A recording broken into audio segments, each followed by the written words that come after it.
Hello, this is DC, or Danny Ricker JR.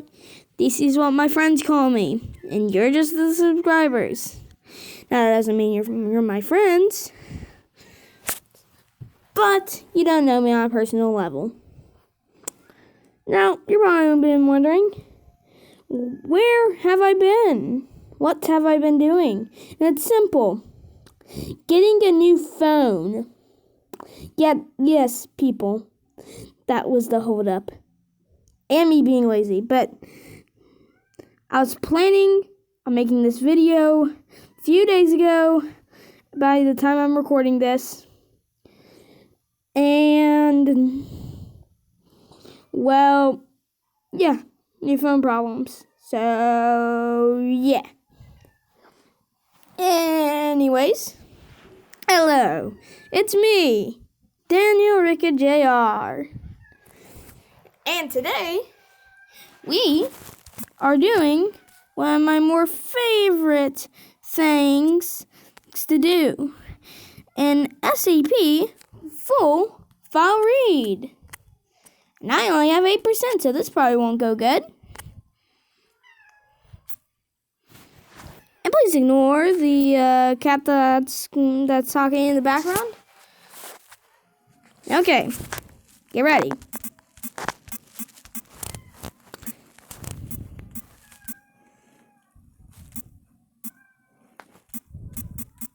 Because this will be a long one. You guys ready? You've read the title, you see the picture, and the anomaly is SCP-3000. By order of the Overseer Council, the following file describes a Class 8 cognito-hazardous entity and is Level 5/3000 classified. Unauthorized access is forbidden. 3000. SCP-3000. Object Class Normal. Nickname One Big Eel. Eel. Yeah, just one big eel. Its actual nickname is Anticession. Yeah. And it's okay. Special containment procedures. The area containing SCP-3000 currently a region of the Bay of Bengal, roughly 300 kilometers in diameter, is to be routinely patrolled by Foundation naval vessels.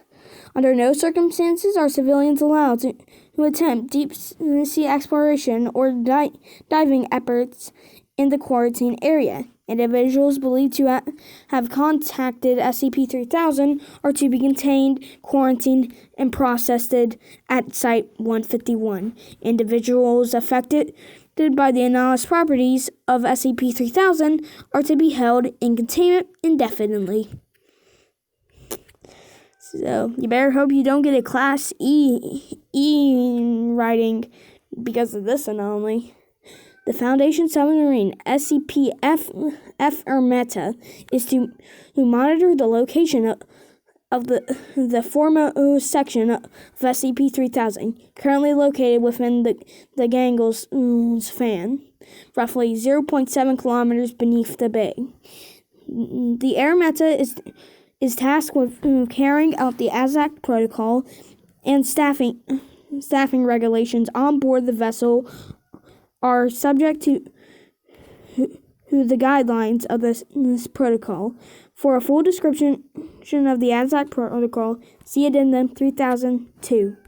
There's currently no known cure for exposure to SCP-3000. As such, affected individuals should be contained in quarantine for further evaluation. Individuals stationed aboard the SCP-F are not permitted to leave the vessel except for for the purposes of carrying out the necessary procedures for the ASAP protocol. Individuals who leave the vessel without proper authorization are to be considered lost. Under no circumstances should an individual interact with SCP-3000 without authorization. Description: SCP-3000 is a massive aquatic serpentine entity strongly resembling a giant moray eel, also known as I can't say that. The full length of SCP-3000 is impossible to determine, but it's hypothesized to be 600 and 900 kilometers. Wait a second, you literally just said it's impossible, so how would you be able to estimate that? You know what? Don't matter. Let's continue. The head of SCP-3000 measures roughly 2.5 meters in diameter, and sections of the body proper are as large as 10 miles in diameter. SCP-3000 is typically a sedentary creature, only moving its head in response to... Wait, hold up. Cut the clip! SCP-3000 is typically a stationary creature, only moving its head in response to certain stimuli or during feeding.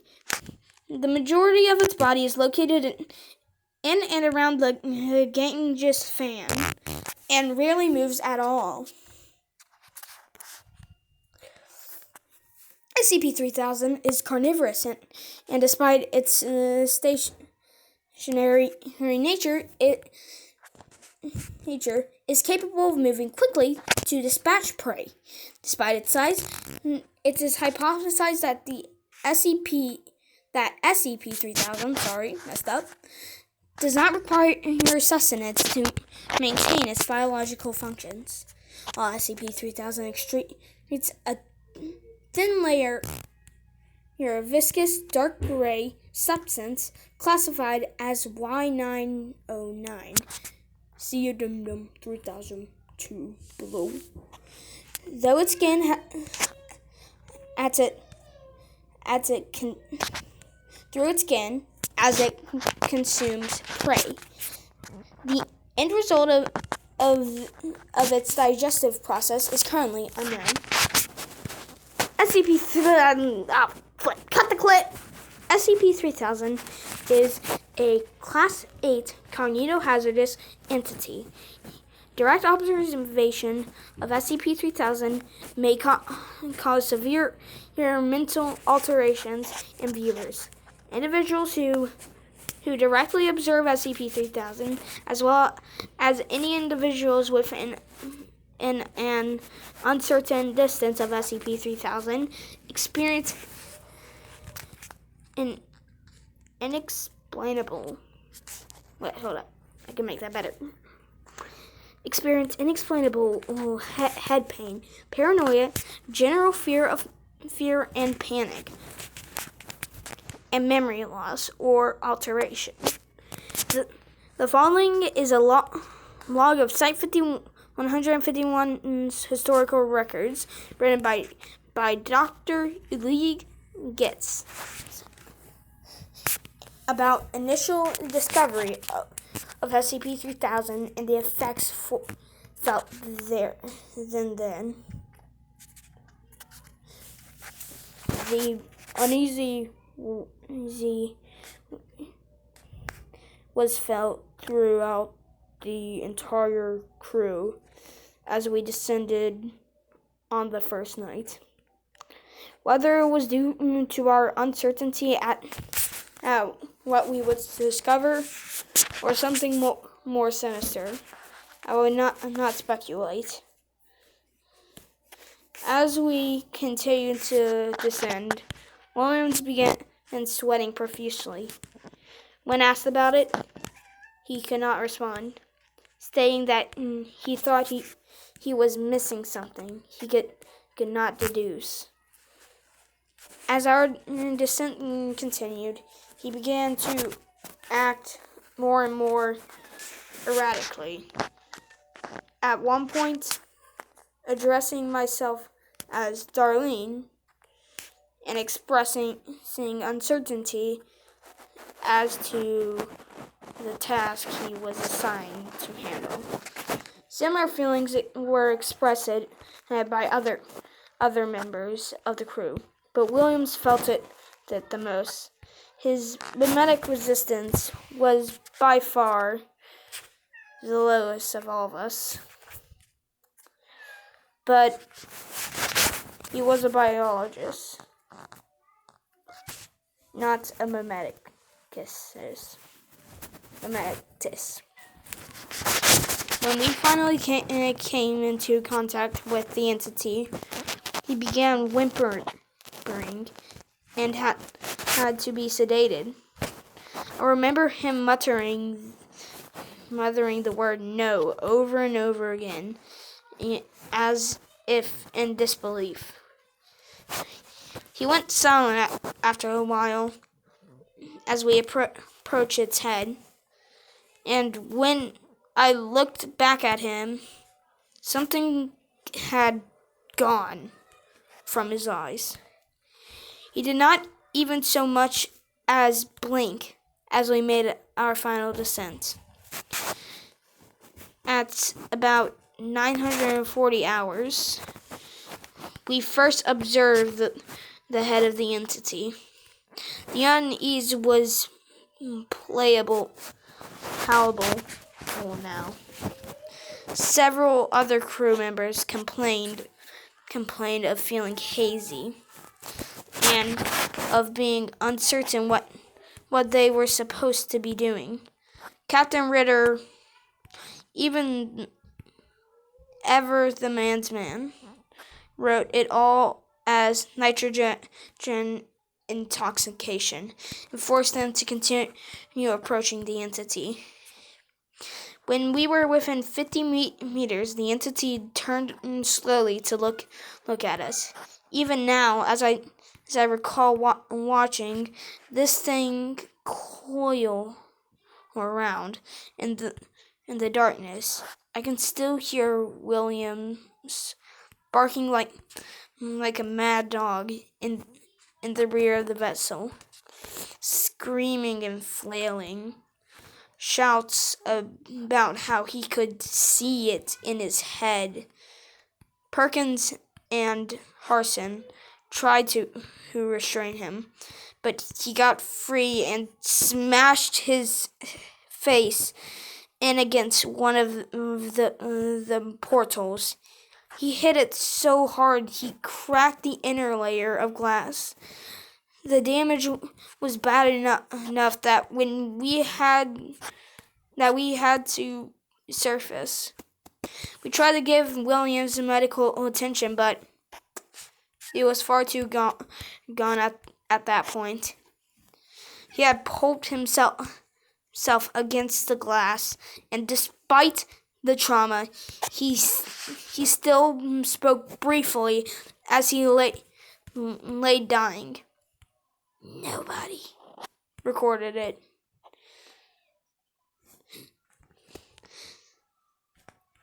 We didn't think to at the time, but I remember it well enough. He said, "There's nothing. By the time we had to reach the surface, several hours later, Williams was dead. At the time, I didn't think much about what he had said. Just the ravings of a man gone mad by the depths, I figured. I didn't know any better. But even now, I can still see the eyes of the creature. I see it hanging there in the darkness, illuminating by a light I cannot source, and I feel the lingering dread that Williams must have felt that night. And the submersible, as he was overcome by whatever void that foul thing slithered out of.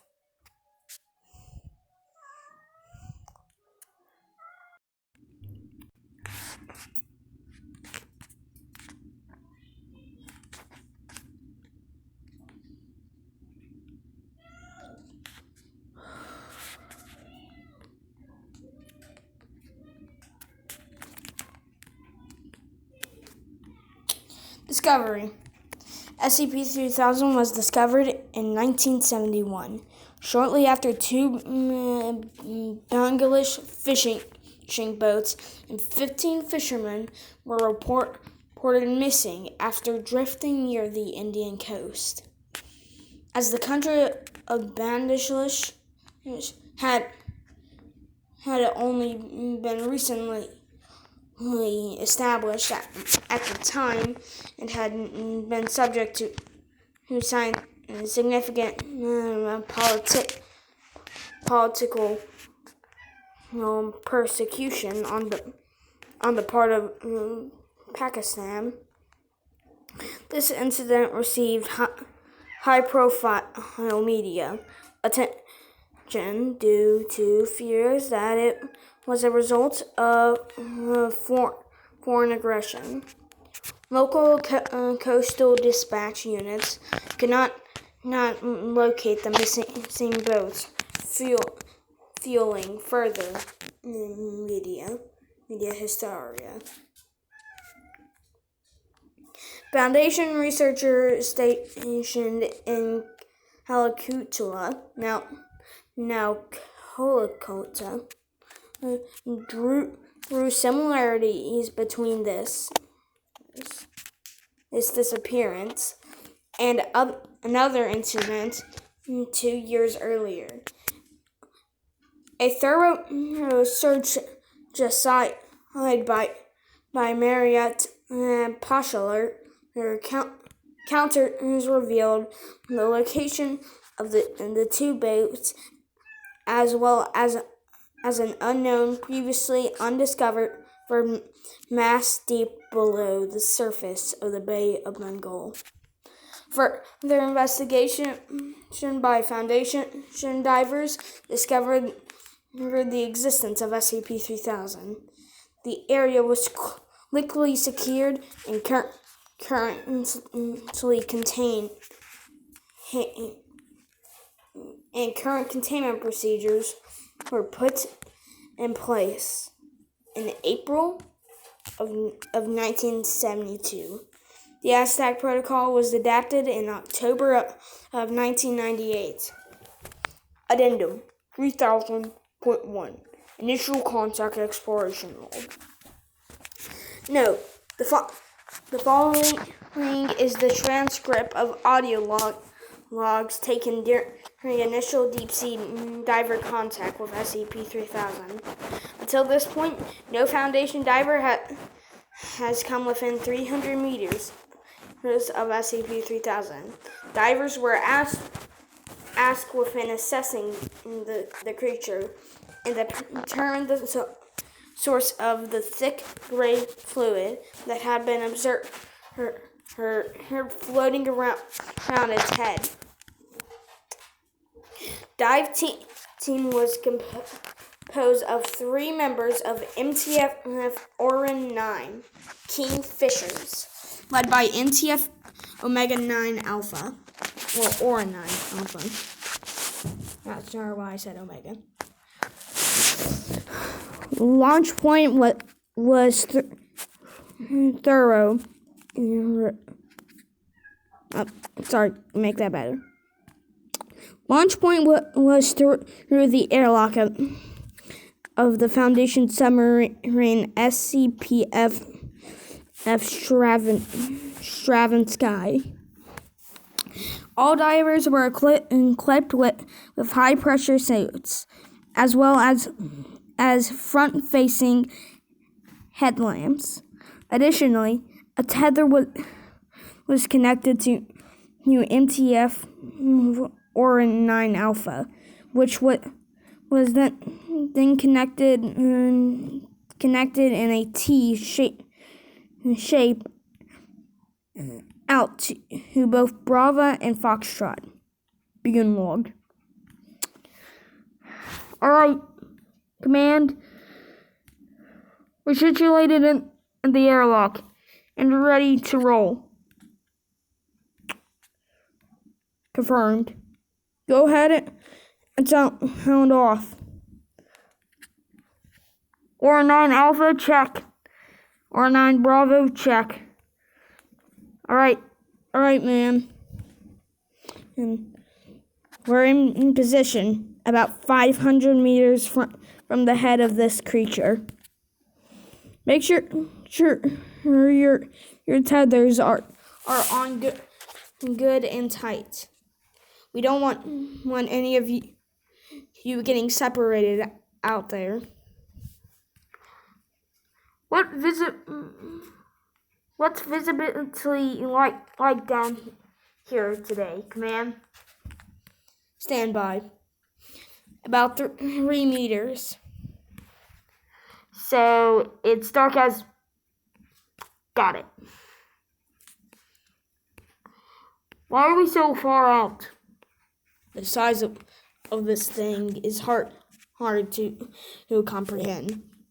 And it's wrapped up in itself in several places. Can't get too close because there's too much body there. The entity hasn't moved in about 3 weeks at all.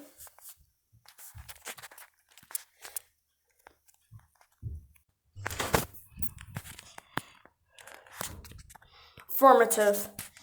It moves slightly with the currents down here, but nothing more than that. If it weren't for the head movement that was observed by the first submersible team, we'd probably wouldn't know if it was alive or not. That's reassuring.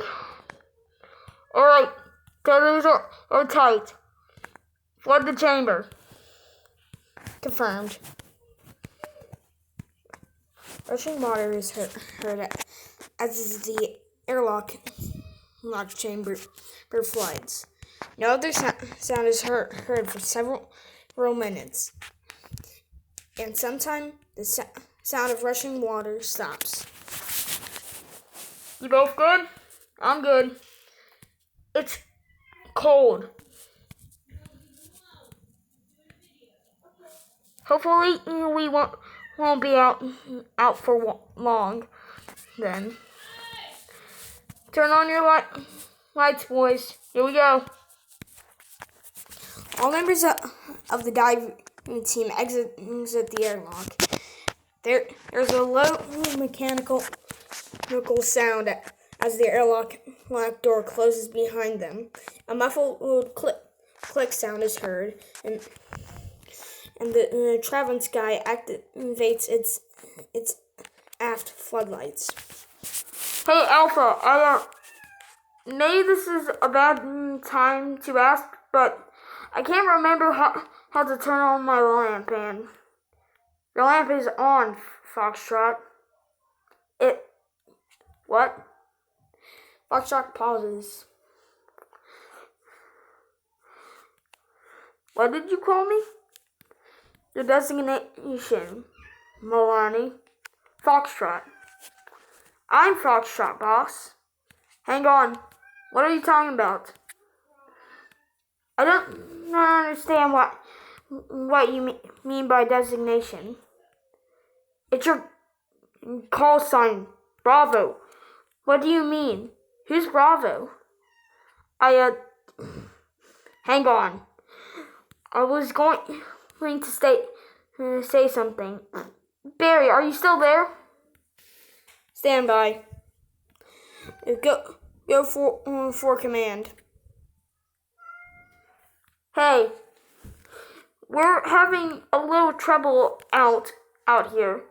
I'm not sure who we seem to have some confusion over designations. I'm not sure where we're going.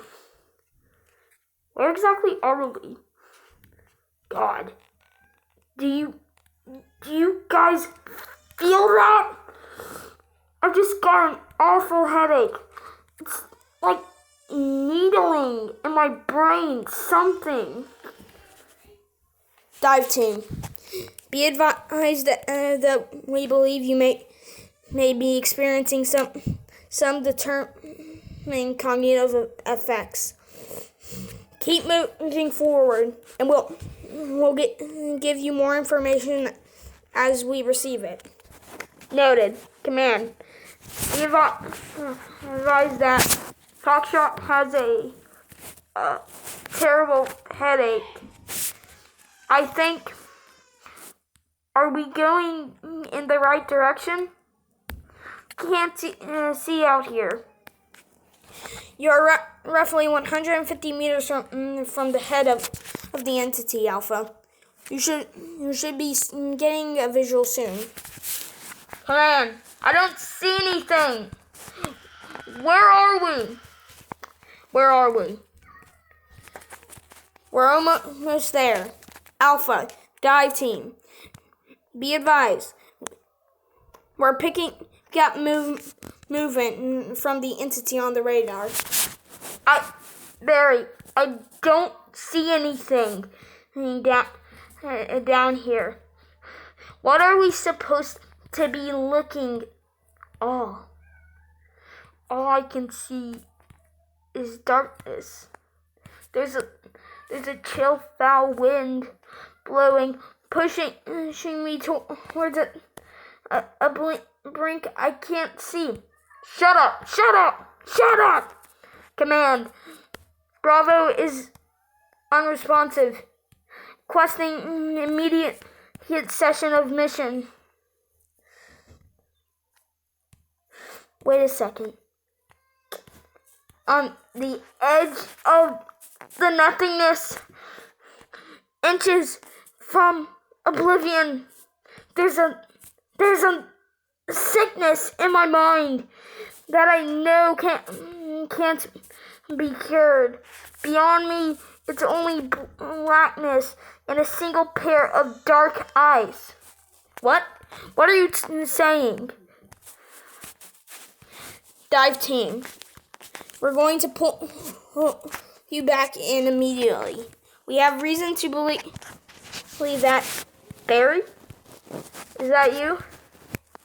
How can it be? You're late. Get your... Silence. Only silence. My consciousness coming undone and only command dive team. Something is moving towards you. Repeat, something is moving towards you. Prepare to return to... this is... I can't see. For how far are we from the... No. It's right there! It's right there! What are you both doing? And only the eel remains. Radio silence. There's radio silence for 20 seconds. Alpha. There was then radio silence for 30 seconds. Alpha, Bravo, Foxtrot. Do any of you hear us? From Bravo said something unintelligible. Oh, thank God. Bravo, you need to speak up. We can't. Radio silence. Radio silence was happening for 10 seconds. Something has bound up the winch between you and us. We can't. It's opening its mouth. It's so dark. There's a... Where am I? What? Barry? How can it be? I shoveled dirt. Milani, swim. Get away. There's only darkness. Swim. Only There's a certain tension in the tether attached to the Traviscan. 099's Foxtrot's radio goes silent. Then it's the sound of a struggle through the other two radios. Foxtrot, Alpha, Bravo, talk to me. Stay calm. What's happened? It ate him. He's gone. It took him. Oh, he's Alpha. What are we doing? Alpha. Cut the tether, Alpha. It's pulling us in. Who?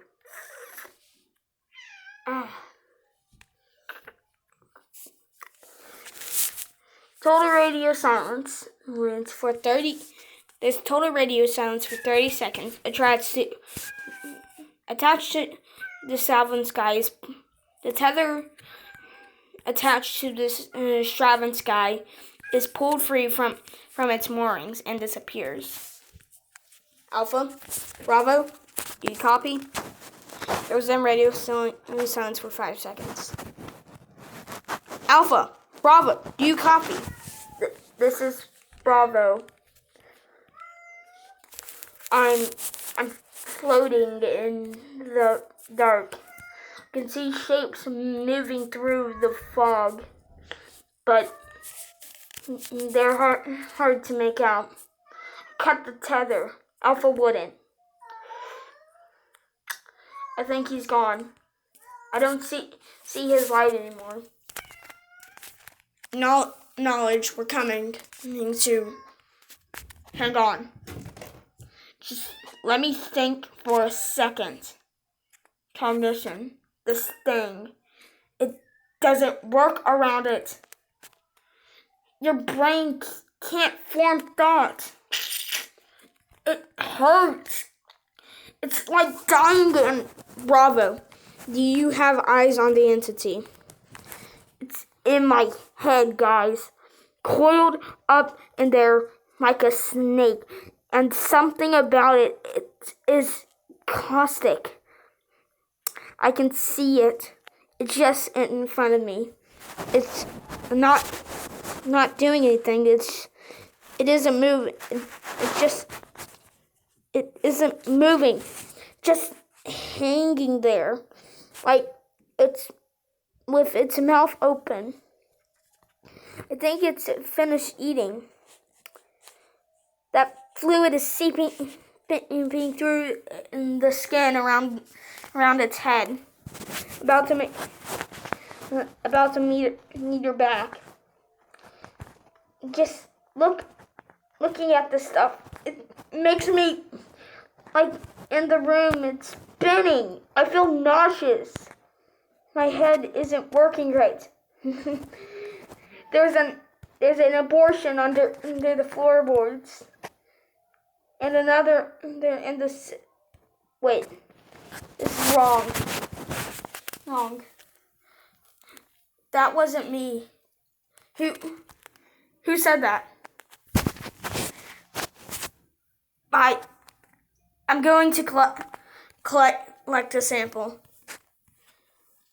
Hang on. Bravo.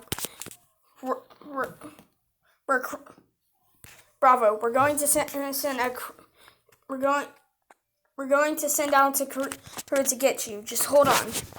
Oh no. Don't do that. No, not.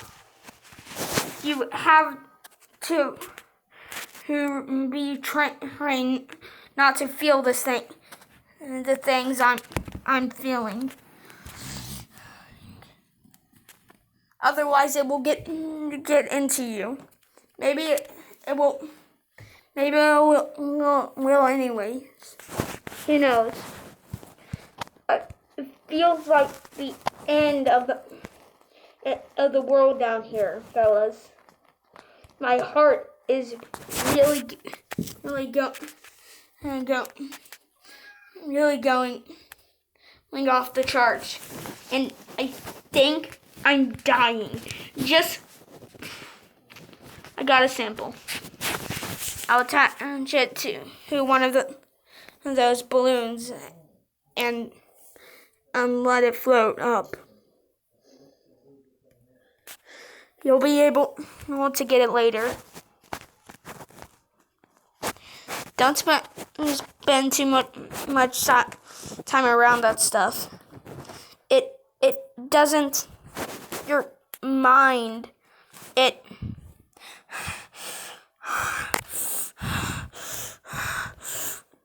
Bravo. I think I'm dying. I'm dying. I know I'm dying. This is it. I just want to get away from here. You know, it occurs to me. Don't send anyone else out here. It's so dark. Bravo. Over the next half hour, the SCP-F Strand Sky attempted to approach our attempted to approach 09 Bravo with no success. Command continued to attempt to communicate with 09 Bravo, but Bravo grew increasingly unintelligible. But eventually going to completely silent.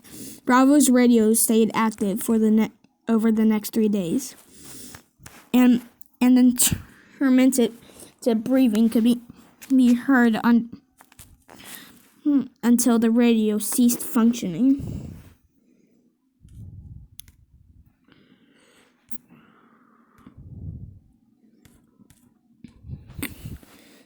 Addendum 3000.2 Aztec Protocol. Top secret. SCP Foundation official document 151-Hosteller Aztec Protocol. This protocol takes certain interactions with a Class 8 cognitohazardous entity, SCP-3000, and as such is level 5-3000 classified. Preference.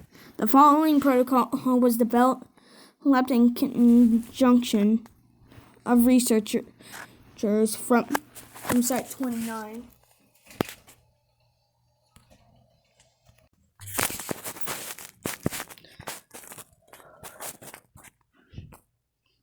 And Site 50, as well as researchers stationed at Site 151.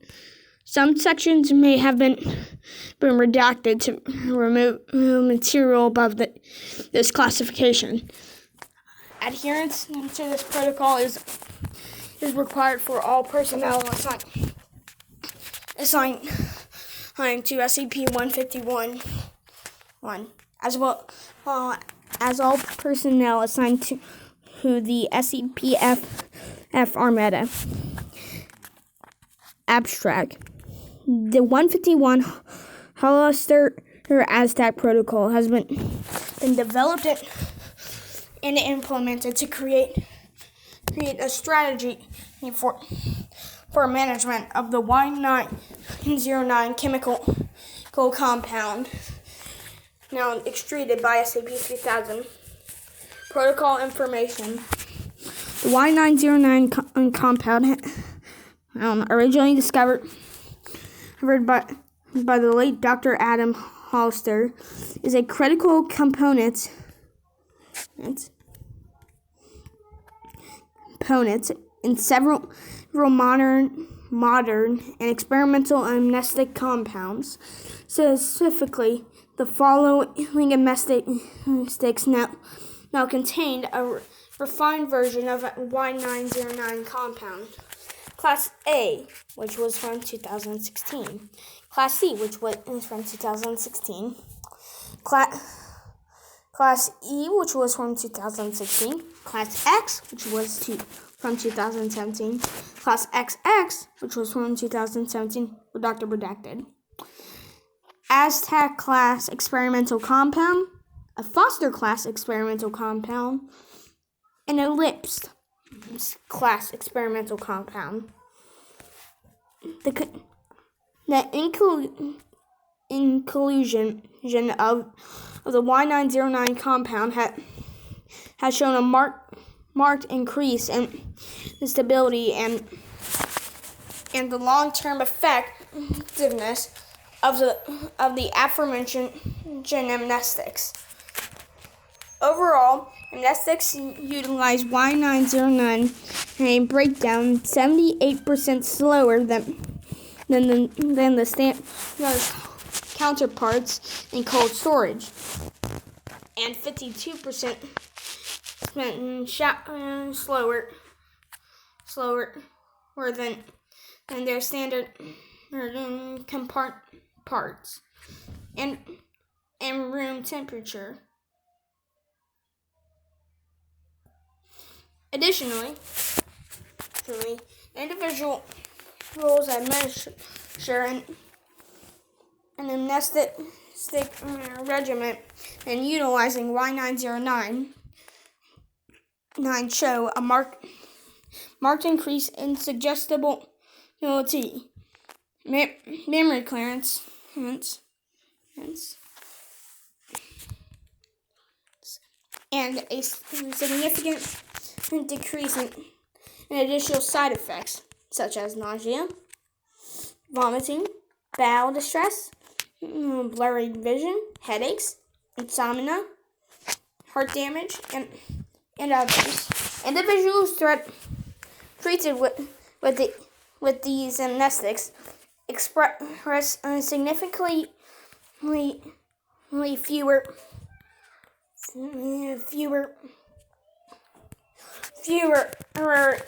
intrusive memories as those without Y909. With some individuals exposed to experimental compounds expressing no intrusive memories whatsoever, even at the 5 and 10 year marks. Due to the effectiveness of the treatments with addition of Y909, the continued inclusion of this compound is essential to modern foundation amnestic application. Dude, what are you doing? Sorry about that. That was my brother. Continuing on. Okay. Modern foundation amnestic application. Reliance of the continued use of Y909. Necessities is collection of the forcible future as a synthetic version of the compound has not yet been discovered. As such, this protocol dictates the way that this compound is collected off of SCP-3000 and the way personnel are to interact with SCP-3000. Below is a brief framework of the procedure, and the detailed information can be found in the full Aztec brief.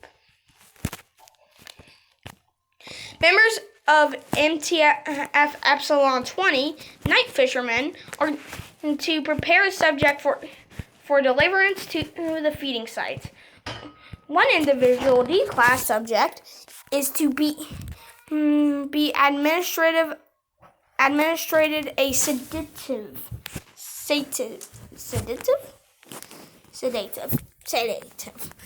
sedative, and equipped with a high pressure diving suit. The subject is then to be tethered to an underwater rove within the airlock. The airlock is to be flooded, and the subject is to be held by the rove towards the feeding site. Upon reaching the feeding site, the rove is to disconnect the tether and return to Ermita. Throughout this stage, SCP-F Ermita should monitor SCP-3000's position and adjust course if the entity begins to move away from the feeding site. Mission Command will provide additional instructions during the phase is that if necessary. Personnel on board the SCP-F Armada are to be monitored. SCP-3000 during feeding time sessions. During this time, no personnel are permitted to leave the Armada without authorization from Mission Command. At a point after the total consumption of prey, SCP-3000 will begin to excrete Y909 near the foremost section of its head. Of its body. I said head, body, because I was ready to say head.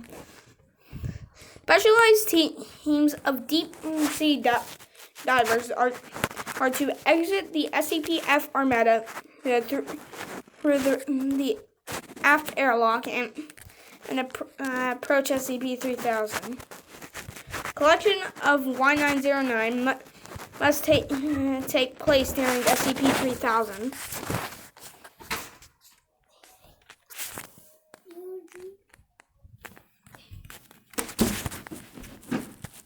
Wait, I lost my place. Dang it! Hold up. Okay, I'm just gonna go from here.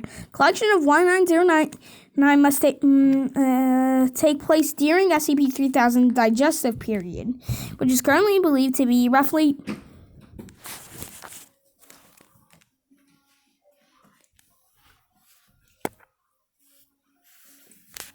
Sorry, my brother just got me a drink. Bye, bro.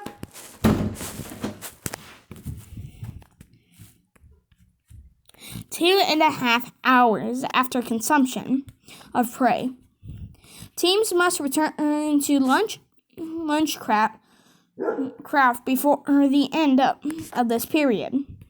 During this period, the typical effects of SCP-3000 are less severe through command, though command should continue to monitor the teams for damage to their cognition. After collection of Y909 is complete, personnel are to transfer the collected substance to secure containers before returning to the surface. The mission administrator on board the Ermita is to monitor the substance throughout transport. Okay. Now I get this. This has been a long one, and I get it. But sadly, due to my thing, I'm going to have to split this into 2 parts. Well, actually, no. I'm going to have to split this in 3 parts, because this video has had 3 different parts. Well, 2 different parts so far by the time I'm saying this. So, to it. Meaning, it's going to take triple the amount of time that I wanted for it to take to make this. But hey, we got 1 more section. And I'm going to be completely honest, I won't feel any difference, but it's going to be painful for me because I have to edit it and make the editor DC jokes, which you probably have seen before this. Well, okay, I'm gonna start editing and finish the session.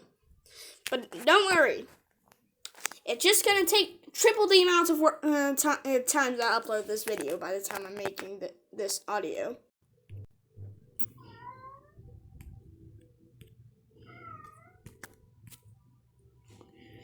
Okay.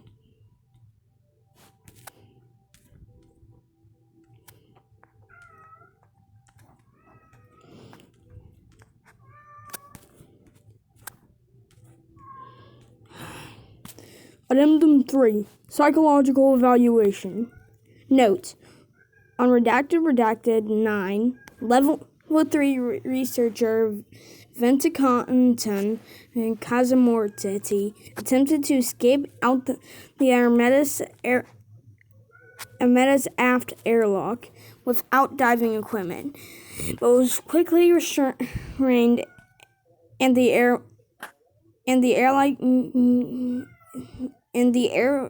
airlock cycle aborted. Despite having a CERV of 26 and having no displayed and previous signs of depression or suicidal attempt prior to his assignments aboard the Armada, Casanata was interviewed by staff. Clinical psychologist Dr. Ananda Manava to acquire a better understanding of SCP-3000's potential effect on his psyche. Begin log. Hi, Vantek. How are you feeling? Unwell. That's what I hear. You want to talk about what happened today?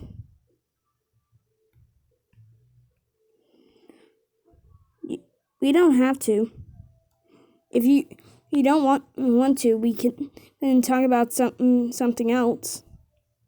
I'm tired, Anda. I understand. This assignment has been stressful on all of. It's not. No, it isn't the stress. I've done this before. I've been on. I don't actually know if I've done this before. You have. I don't remember it. Any of it.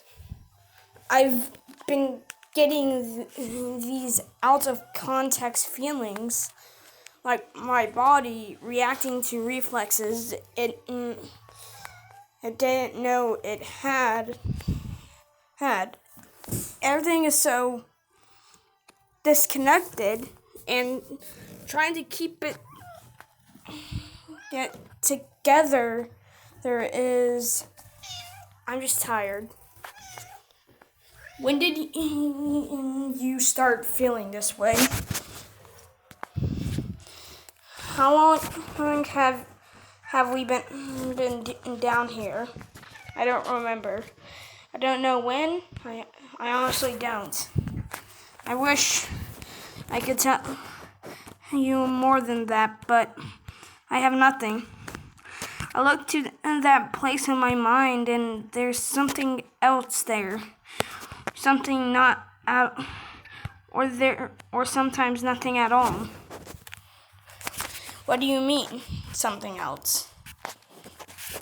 I've been having other people's dreams, and I see faces I don't recognize, places I know I've never been, or maybe I have. I don't know.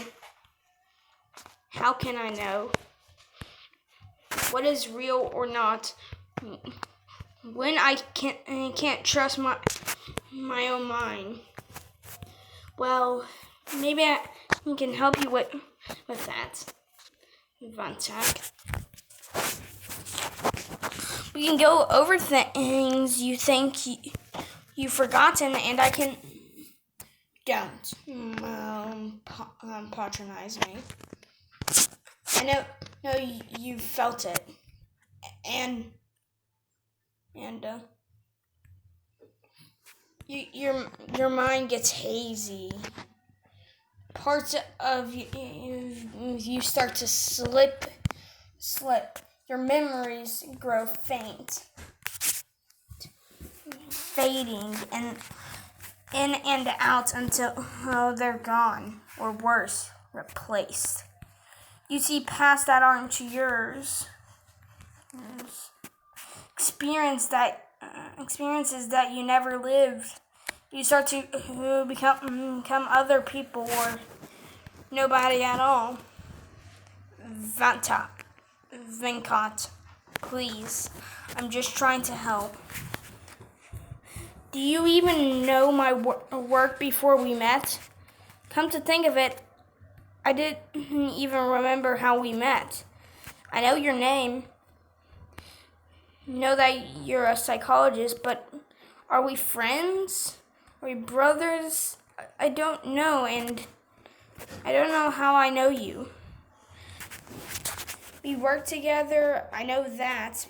I still have that. But other things come and go. I don't know if I'm married or if I have children. I see. And that isn't the worst of it. I know this is happening to me. I know that my mind is coming apart. But there's something else in there too.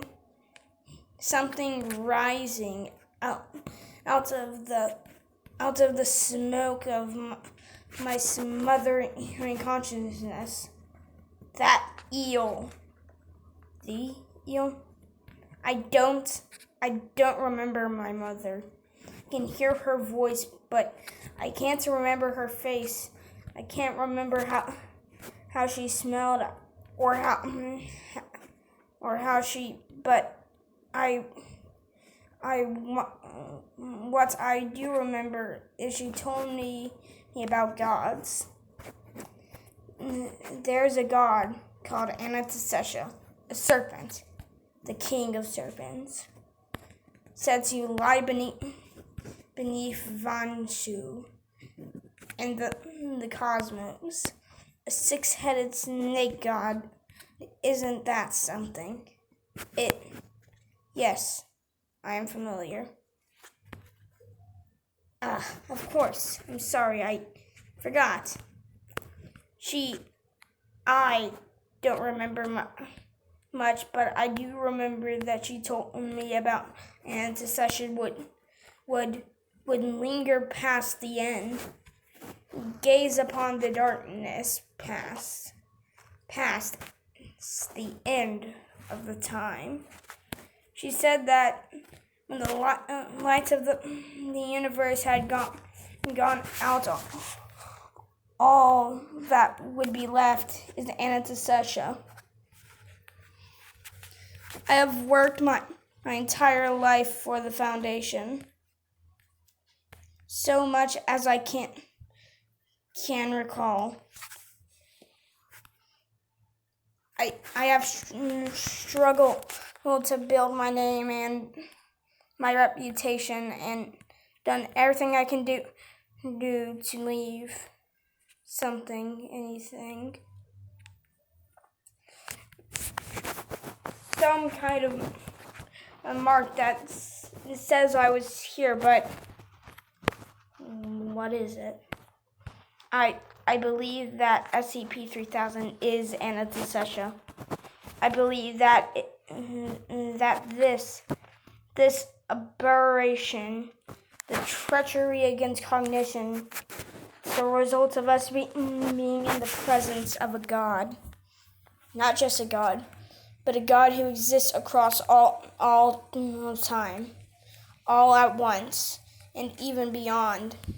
Maybe some part of the nothingness beyond on the edge of time is parts of Anastasia, as maybe it acts as a conduit, some kind of Venkat, please. We're scientists.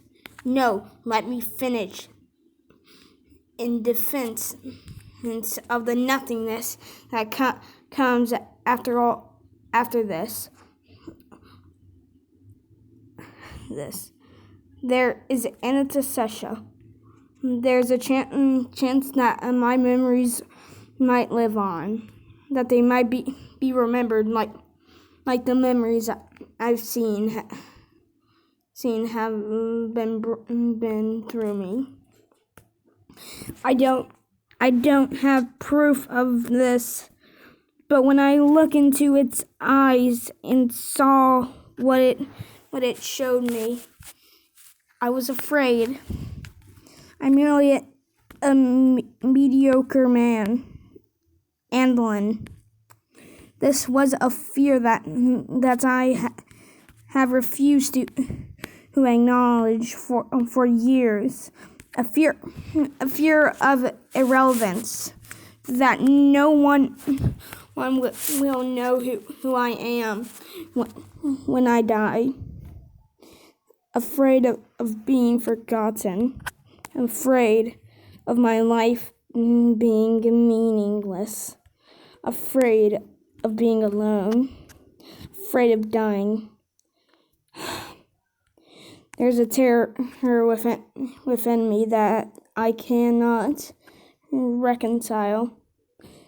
Anland, I won't lie to you and tell you that the maw of the Naga does not terrify me as well. But between this and the infinite dark I have gazed into, I have made up my mind. Addendum 3004. Incident, video, and audio log. After 2 days of containment with a secure holding cell on board the Armada, orders were received to lift the hold order on Dr. Krasmorty, in accordance to the terms of the Aztec Protocol. 3 hours after Dr. Krasmorty was released from his holding cell, the following incident took place. Krasmorty stands near the entrance to the Armada's airlock. Subject is facing away from the nearest camera. Proximity alarm is triggered. Exterior floodlights activate. SCP-3000 is still not visible. Command is alerted and Armada's engines engage, preparing for invasive maneuvers. Krishnamurthy he is startled by proximity alarm. Begins to appear panicked. Subject continues to look at entrance to the aft airlock. Subject turns briefly towards the nearest camera and is observed to be weeping. Krishnamurthy, he slowly approaches aft airlock and opens airlock door. Subject enters airlock and primarily accesses door seals behind the subject.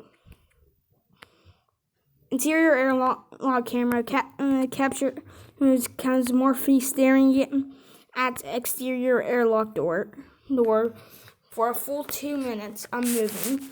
After 2 minutes, subject collapses on the ground. All cameras shudder as primarily turbines spin up. SCP-3000 is visible on radar. Approaching SCP-F Armada. SCP-3000 is not visible on exterior cameras. Krasmorthy hands and approaches his diving suit locker. Subject puts on a high-pressure deep sea diving suit and then then moves towards exterior door controls. Subject engages exterior door latch. Interior airlock camera is obscured by rushing water. Secondary alarm is triggered by the airlock breach. Personnel on the bridge attempt to close the airlock, but Krasmorphy has already exited the airlock. Krasmorphy hangs in the water behind the aft section of the Armada, illuminated by exterior floodlights. Subject is motionless. SCP-3000 slowly appears from out of the darkness. Krasmorphy remains motionless. Exterior camera shudder as Armada begins to reverse towards Krasmorphy. Rescue teams have assembled in the airlock chamber. SCP-3000 approaches Krasmorphy. Its mouth begins to open. Armada sounds horns, but neither SCP-3000 or subject appears to notice. SCP-3000 moves to just above Krasmorphy. Subject appears to look up into the now fully expanded jaw of SCP-3000. Armada begins to flash external floodlights. Airlock opens. Anad, I was wrong. God save me. It's not. SCP-3000 strikes and quickly consumes Krasmorphy. SCP-3000 disappears into the darkness and is no longer visible on exterior cameras. Rescue crews are recalled. Crew begins to initiate Aztec protocol. Addendum 3005, Personal Journal of Dr. Manvada. The following are excerpts of the personnel diaries of Dr. and Manvada.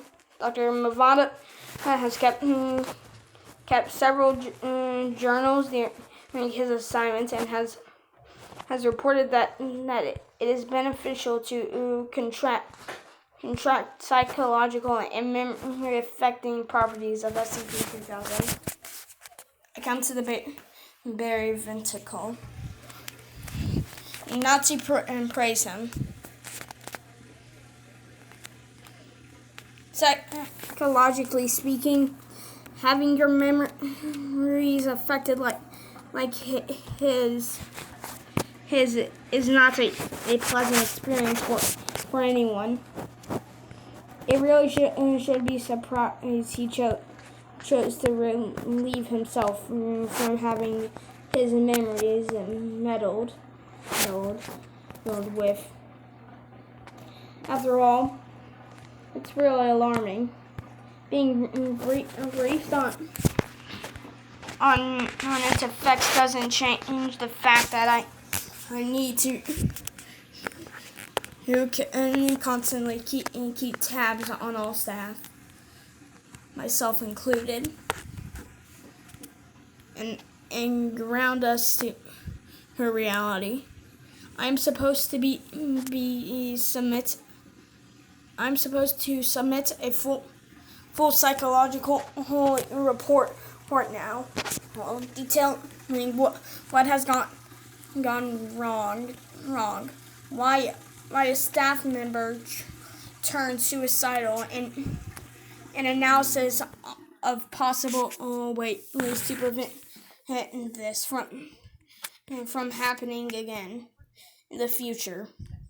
To the 05 and site director, Knox, have it reviewed and some new regimen and designed to prevent such a travesty from happening again.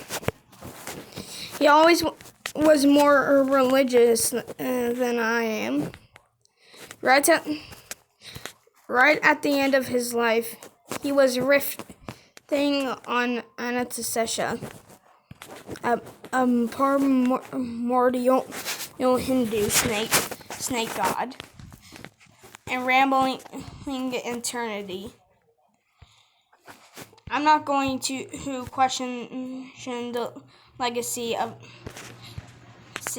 his beliefs and his claims, but there is quite the enigma, and I suppose it should consider myself lucky that this assignment is relatively begin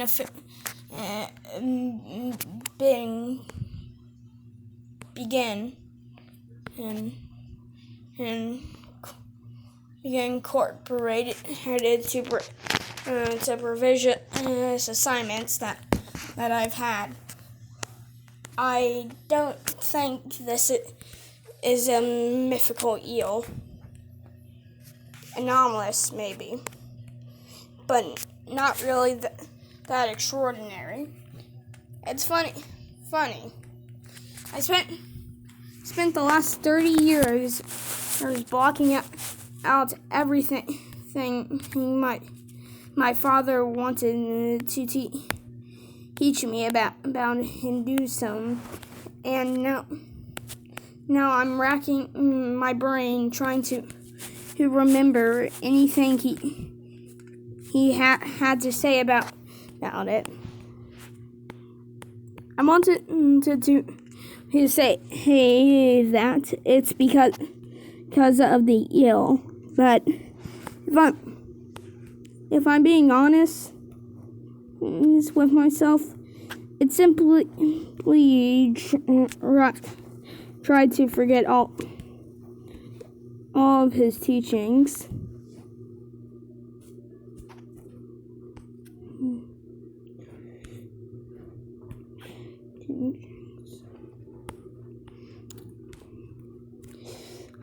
Maybe not all the beginning, but certainly by the end. I can barely even remember what he looked like, but I do remember how angry he got when I couldn't remember the names of my grandparents or great uncles. He was desperate to preserve his culture, his heritage, and I did everything I could to spite him. On his deathbed, he begged me to perform the traditional last rites after his death. He even wrote the instructions down, but I was so angry at him that I tore them up in front of him. I can't even remember why. The only memories I have of him are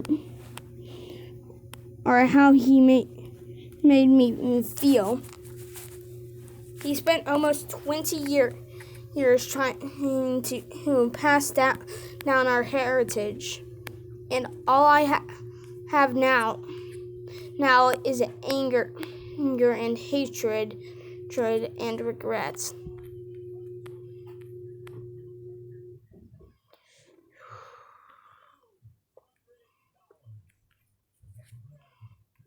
Side Director Knox.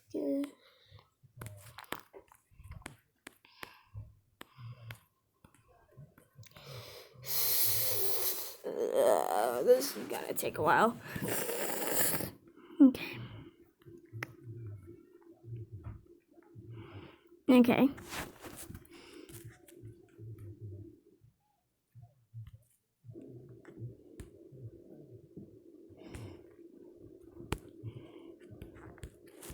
Site director Knox gathered the staff this morning for a short morning after a few brief and laconic eulogies. He took me aside and told me that Van Rat's replacement will come in a few weeks, and he kept no contact with his family. It's like his belongings were just being disposed of, and are now technically Foundation property. The director indicated that I wanted to keep a thing or two from him. I should do so now. His office was relatively unremarkable. His crushing squash chair cushion and few office toys and lots of marine biology books that I should probably check out someday. The only thing I took was a statue of Jeanette that stood next to the window. Not fully sure why myself, but he's now sitting on the bookshelf. Okay.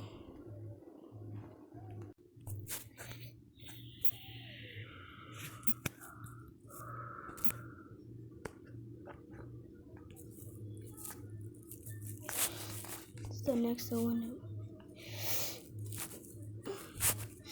But he is now sitting on the bookshelf next to a picture of myself, my wife, and our daughter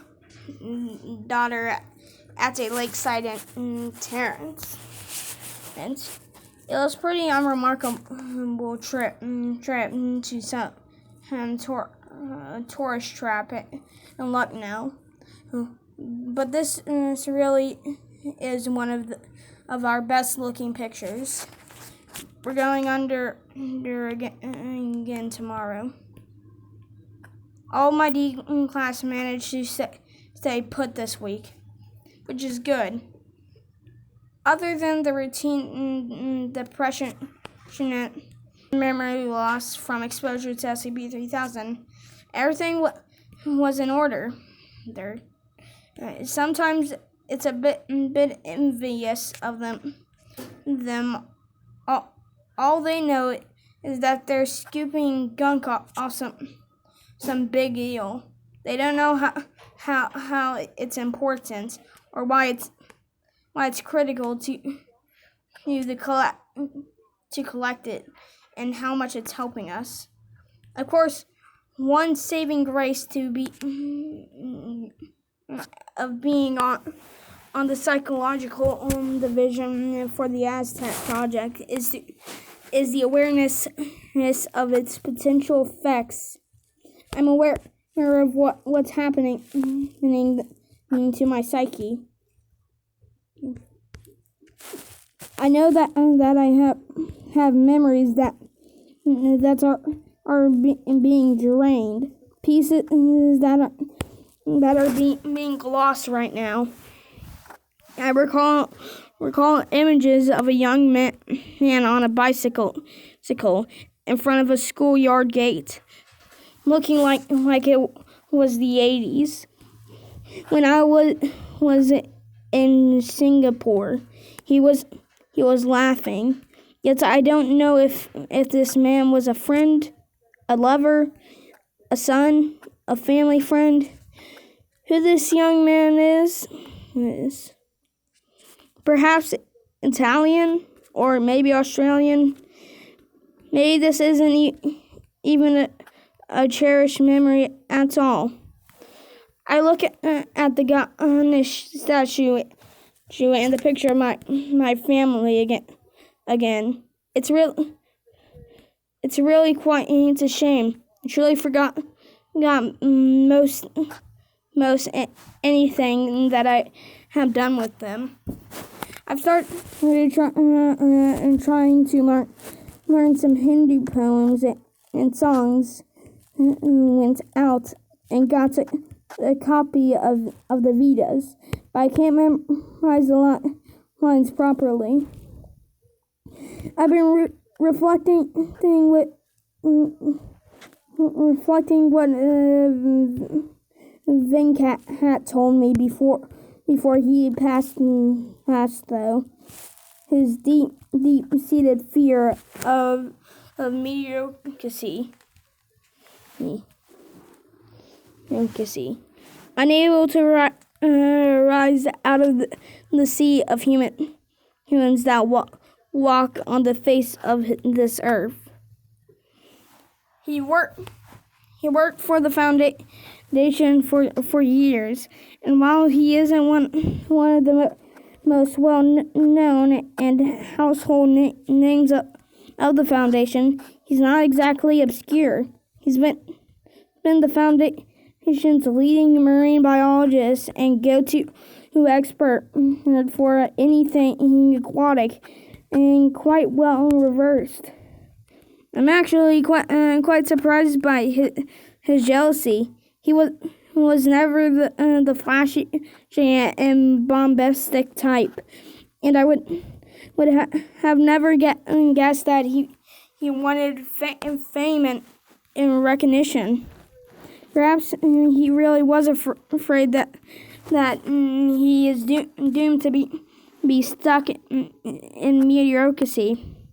Perhaps the silence of the place reminded him of something worse.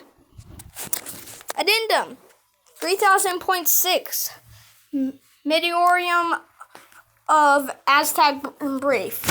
Level 5, 3000 classified. Some new assignments had questions about our work here. I am publishing this to clear most of them up. Feel free to contact my office if there's any others. The Aztec protocol is a method of gathering and processing the Y909 compound. It's a thick, blackish gray fluid that SCP-3000 excretes as part of its metabolism. We don't know the exact method by which it does this, but we have some ideas, and none of them are great for us. Initially, we thought it was bleeding. The first team we sent down took a look at SCP-3000, went down to collect blood samples for analysis. When SCP-3000 attacked and consumed them, it began producing more of the substance. We realized that we are looking at something different entirely. It's definitely not blood. It's more akin to a prion slurry. It's extremely toxic, and spending too much time around the stuff causes a lot of the same effects as exposure to SCP-3000 does. As paranoia, memory loss, suicidal thoughts, etc.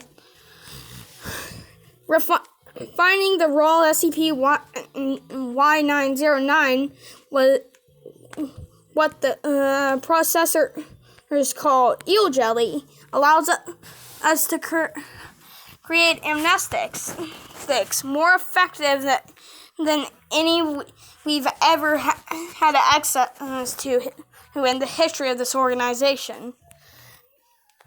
Herein lies the mathematical dilemma. SCP-3000 only creates Y909 after eating, and it only eats humans. Remember when I said we had some ideas about how it does this? Some of our biologists have hypothesized that SCP-3000 is breaking down whatever makes sapient creatures sapiens, filtering it through some parts of its skin and the ether is what we collect. You want to know something really up? We've taken radiographs of this thing, trying to see what's going on inside of it.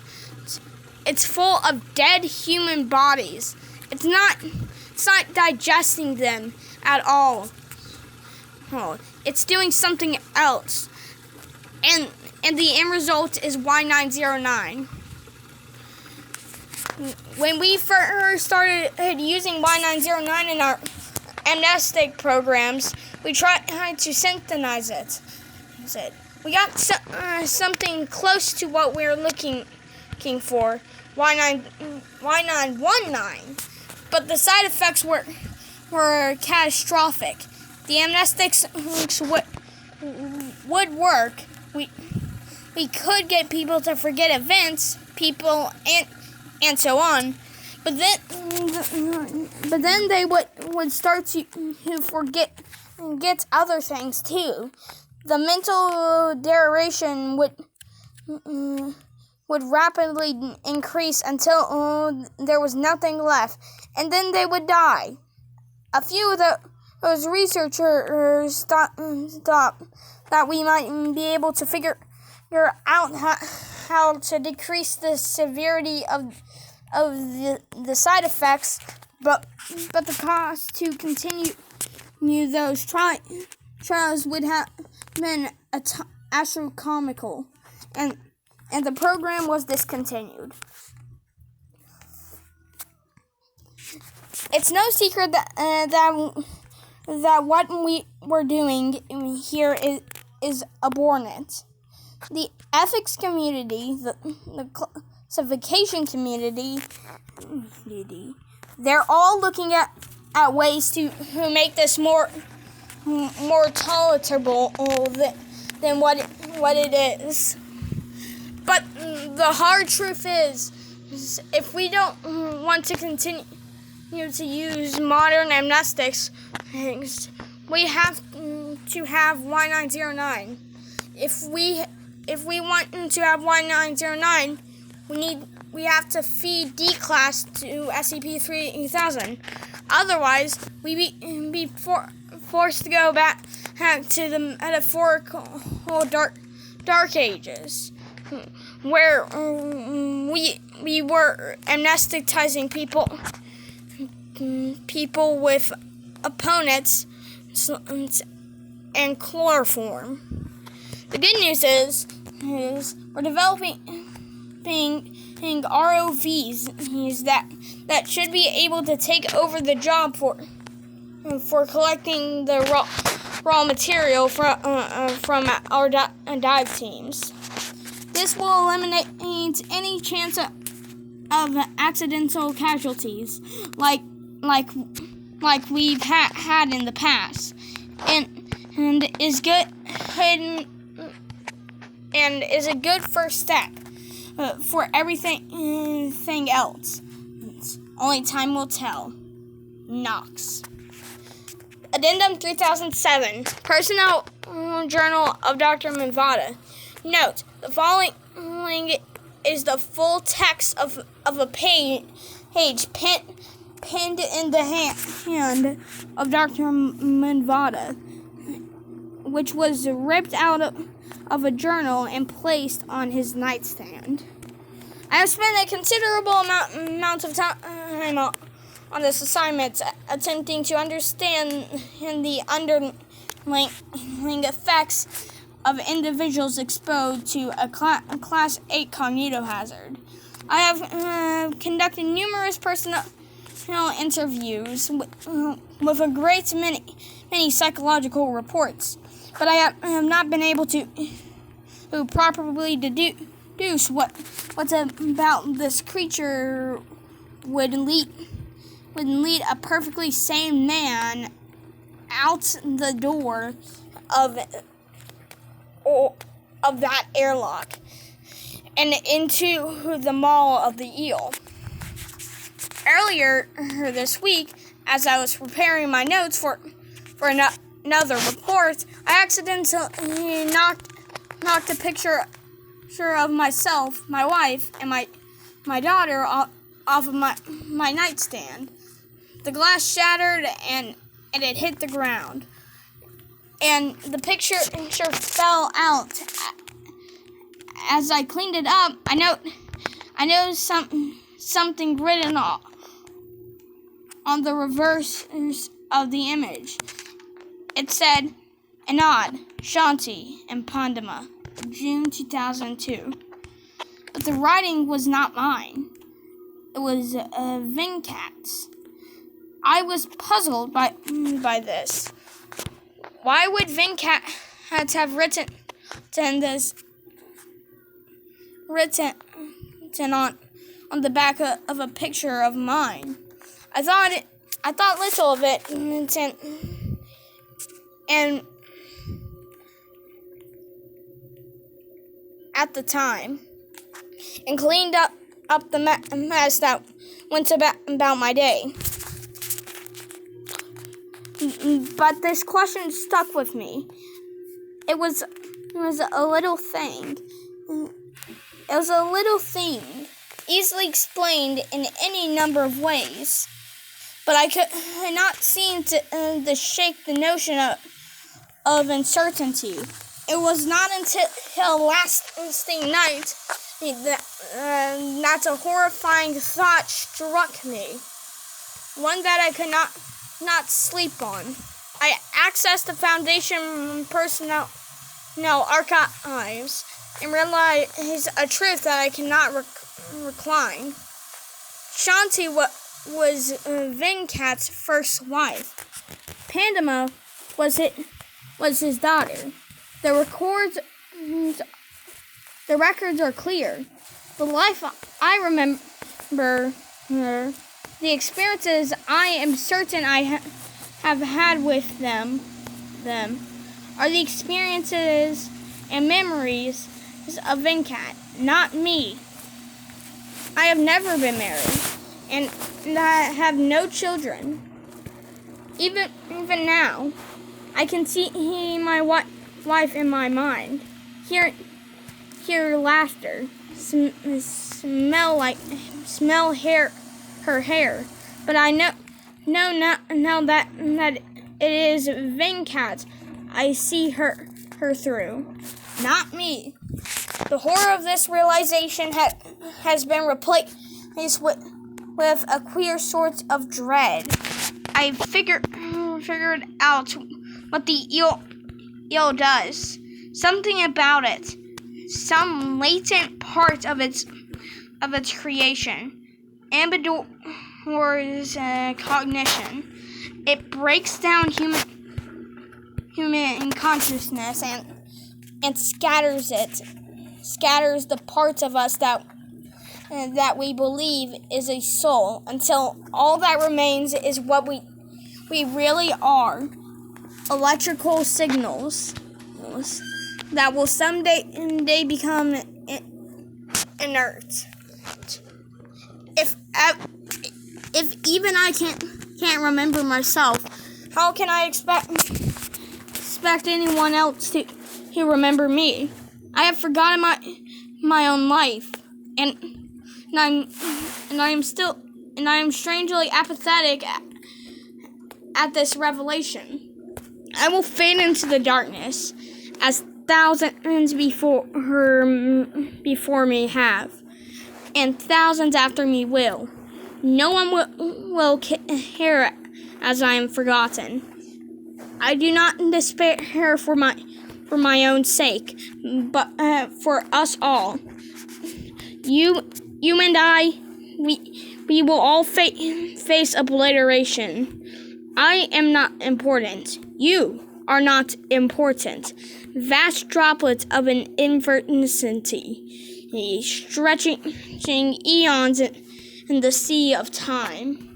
We might fight against it, but our enemy is inevitability. I do not think that this eel is antecession. I don't think it would matter if it was.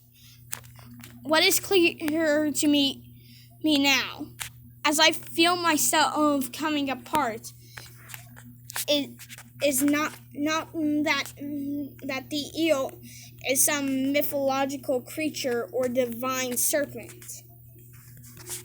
Perhaps it's just a primitive creature that eludes us, holding not malice. Perhaps it really is a primordial deity harboring resent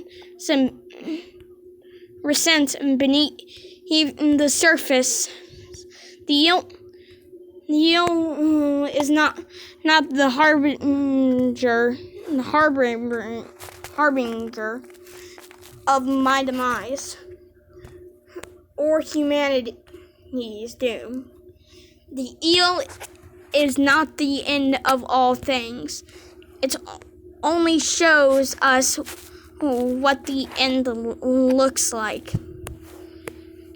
And in spite of everything we believe, every ideal we hold our providence, and we pray for. I know that this much is true for all of us.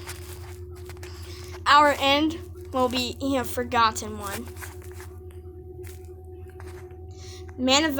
Dr.